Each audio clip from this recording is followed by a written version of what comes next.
வணக்கம் நண்பர்களே, நான் உங்கள் தினேஷ் தன்ராஜன். புனர்ப்பு தோஷத்தை பற்றி ஏற்கனவே நிறைய வீடியோக்கள் போட்டிருக்கேன். ஆனால் இந்த வீடியோ கொஞ்சம் டிஃப்ரெண்ட்டான வீடியோ.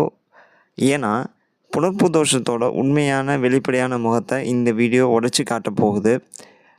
புனர்ப்பு தோஷம் அடிப்படையில் சனியும் சந்திரனும் 10 டிகிரிக்குள்ளே இணையும் பொழுது ஏற்படுது. இதில் பௌர்ணமி அமைப்பில் சந்திரன் இருக்கும் பொழுது ஒரு மாதிரி புனர்ப்பு தோஷமும், தேய்பிரை அமைப்பில் இருக்கும் பொழுது ஒரு மாதிரியும், அமாவாசை அமைப்பில் இருக்கும் பொழுது ஒரு மாதிரியும் பலன் தரும்னு நான் வீடியோ போட்டிருக்கேன் ஏற்கனவே. இப்போது எத்தனை யோகங்கள் இருந்தாலும், எத்தனை தோஷம் இருந்தாலும், அது சம்மந்தப்பட்ட தசையில் அந்த விஷயம் அளவுக்கு அதிகமாகவும், புத்திகளில் கொஞ்சம் குறைவாகவும் வேலை செய்யும். நான் ஏற்கனவே பல இடங்களில் சொல்லியிருக்கேன். தசா புத்தி வரும்பொழுது அதோட வெளிப்பாடு அதிகமாக இருக்கும். மெயினாக தசையில் அதிகமாக இருக்கும். ஏன்னா தசை தான் அந்த லைஃப் பீரியடை லீட் பண்ணக்கூடிய ராஜா, பர்டிகுலர் லைஃப் பீரியடை லீட் பண்ணக்கூடிய ராஜாவாக இருக்குது. எனவே இந்த இடத்துல சனி சந்திரன் காம்பினேஷன் அப்படிங்கிறது புனர்ப்பு தோஷம். 2 பேரும் 10 டிகிரிக்குள்ளே சேர்ந்துருக்கும் பொழுது இப்படி இருக்கக்கூடிய புனர்ப்பு தோஷம் அந்த ஜாதகருக்கு தசை வரும்பொழுது ஏதோ ஒரு தீய பழக்கத்தையோ, அல்லது தன்னோட லைஃப் பார்ட்னரை புரிஞ்சிக்க முடியாத தன்மைகளையோ, அல்லது சனியோட காரகத்துவம்னு சொல்லக்கூடிய கடன், நோய், எதிரி, வம்பு, வழக்கு இது சார்ந்த விஷயங்கள்லாம் அந்த ஜாதகரை உள்ளே இழுத்து விட்டு வாழ்க்கையை ஸ்பாயில் பண்ணக்கூடிய அமைப்புகளை சனியும் சந்திரனும் ஒரு சேர ஒன்றா இருந்து அதில் சனி மிகப்பெரிய அளவில் வலிமை பெற்று தன்னோட கெட்ட காரகத்துவங்களை அளவுக்கு அதிகமாக தரக்கூடிய நிலைமையில் இருக்கும் பொழுது செய்யுது. அல்லது சந்திரன் மிகப்பெரிய அளவில் பலவீனமாக இருக்கும் பொழுது செய்யுது.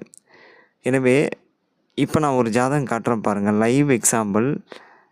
லக்னம் மகர லக்னம் ஸ்க்ரீனில் வரும் பாருங்கள். துலா ராசி, சுவாதி நட்சத்திரம்.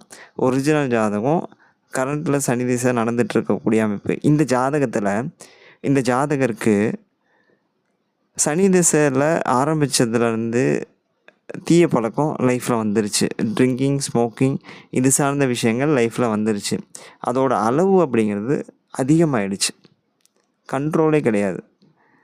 ஸோ அதை தாண்டி சனியோட காரகத்துவம்னு சொல்லக்கூடிய சோம்பேறித்தனம், அதே போல் வாழ்க்கையில் எந்த ஒரு எய்முமே இல்லாமல் வாழ்க்கையை ஓட்டுறது, கடன், நோய், எதிரி பிரச்சனைகள், வம்பு வழக்கு, குடும்பத்தை அனுசரிக்காத தன்மை, குடும்பத்தை பார்த்துக்காத தன்மை, இது எல்லாமே ஒரு சேர அந்த ஜாதகருக்கு நடக்குது.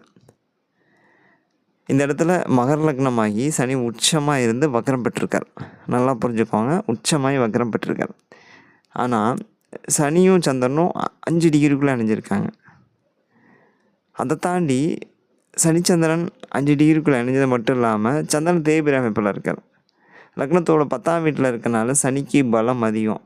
சனிக்கு அது நட்பு வீடு, சந்திரனுக்கு அது நட்பு வீடு கிடையாது. ஸோ இத்தனை ரீசன்னால் சனிச்சந்திரன் அமைப்பு இருக்கிறனால, சனி திசை நடப்பில் இருக்கிறனால அந்த ஜாதகரோட மனநிலையே ஒரு ஸ்டேபிளாக இல்லை. ஏன்னா சந்திரனும் சனியும் சேர்ந்தாலே புனர்ப்பு தோஷம்னு சொல்லக்கூடிய அமைப்புக்கான மெயின் ரீசன் என்னென்னா, மனம் ஒரு நிலையாக இருக்காது. இன்றைக்கி ஒன்று பிளான் பண்ணுவாங்க, நாளைக்கு ஒன்று பிளான் பண்ணுவாங்க, நாளான்னைக்கு ஒன்று பிளான் பண்ணுவாங்க. ஸோ டெய்லியும் ஒரு விதமான பிளானை பண்ணிக்கிட்டே இருக்கனால புதுசாக ஏதோ ஒரு விஷயம் திரும்ப பண்ணுறனால அவங்களால ஜெயிக்க முடியறதில்ல. இன்னொன்று, இந்த சனி சந்திரன் காம்பினேஷன் சனி திசை நடைமுறையில் இருக்கும்பொழுது அவங்க பேசுகிற பேச்சே ஸ்டாண்டர்டாக இருக்காது. அதாவது வாக்கு சுத்தம்னு சொல்லுவாங்கள்ல, ஒரு வாக்கு கொடுத்தோன்னா அதை காப்பாற்றணும் அப்படின்னு நினைப்போம்ல, அந்த பேச்சே சுத்தமாக இருக்காது. ஒன்று சொல்லுவாங்க ஆனால் செய்ய மாட்டாங்க. சனியோட காரகத்துவம்னு சொல்லக்கூடிய ப்ரோக்ராஸ்டினேஷன், தள்ளி போடக்கூடிய அமைப்பு அந்த ஜாதகத்தை அளவுக்கு அதிகமாக இருக்கும். இன்றைக்கி பார்த்துக்கலாம் அப்படின்னு நினைப்பாங்க, ஆனால் இன்றைக்கி பார்க்க மாட்டாங்க. நாளைக்கு பார்த்துக்கலாம்னு நினைப்பாங்க, நாளைக்கு பார்க்க மாட்டாங்க. தள்ளி போட்டுகிட்டே இருப்பாங்க. ஸோ இந்த ஜாதகத்தில் அந்த ஜாதகருக்கு கடன், நோய், எதிரி பிரச்சனை, கெட்ட பழக்கங்கள், தீய பழக்கங்கள், வாழ்க்கையில் சம்பாதிக்க முடியாத தன்மை, கடன், இது எல்லாத்தையுமே ஒரு சேர இப்போ சனி திசை கொடுத்துட்ருக்கு. வாழ்க்கையவே சீரழிக்கிற நிலைமைக்கு இருக்குது இப்போ இந்த சனி திசை. இந்த இடத்துல நீங்கள் கேட்கலாம், வீட்டின் அதிபதி சுக்கிரன் உச்சமாக இருக்காரே, அவர் காப்பாற்ற மாட்டாரா? அந்த வீட்டின் அதிபதி சுக்கிரனை குரு பார்க்குறாரு, அவர் காப்பாற்ற மாட்டாரான்னு கேட்டிங்கன்னா, அந்த ஒரு காரணத்தினால்தான் அவர் வாழ்க்கை ஏதோ இது வரைக்கும் ரன் ஆகிட்டு இருந்தது. வீட்டின் அதிபதி உச்சமாக இருந்தாலும் லக்னத்துக்கு 3 போய் மறைஞ்சிருக்கார், குருவோட வீட்டில் இருக்கார்.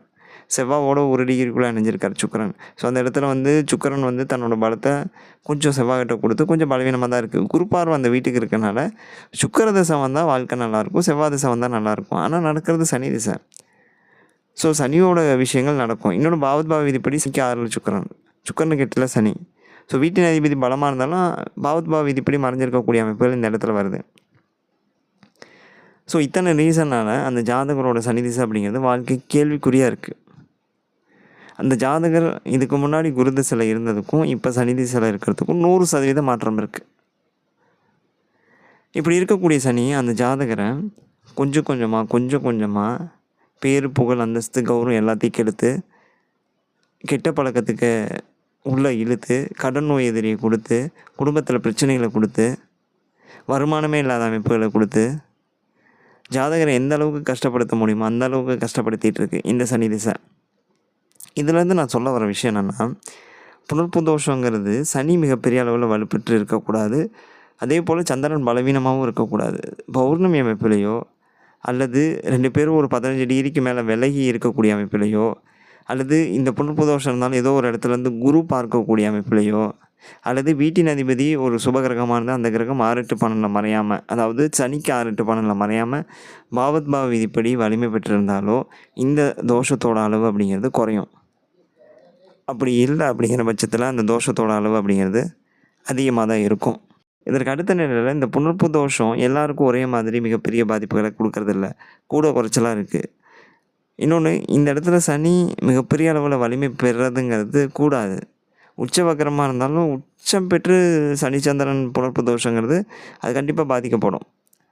அதை தாண்டி இந்த ஜாதகரோட சனி திசை இன்னும் கிட்டத்தட்ட ஒரு 7-8 வருஷம் இருக்குது. இதில் செகண்ட் ஹாஃபில் வரக்கூடிய புத்திகள் எல்லாமே லக்னத்துக்கு ஆகாத புத்திகளாக இருக்குது.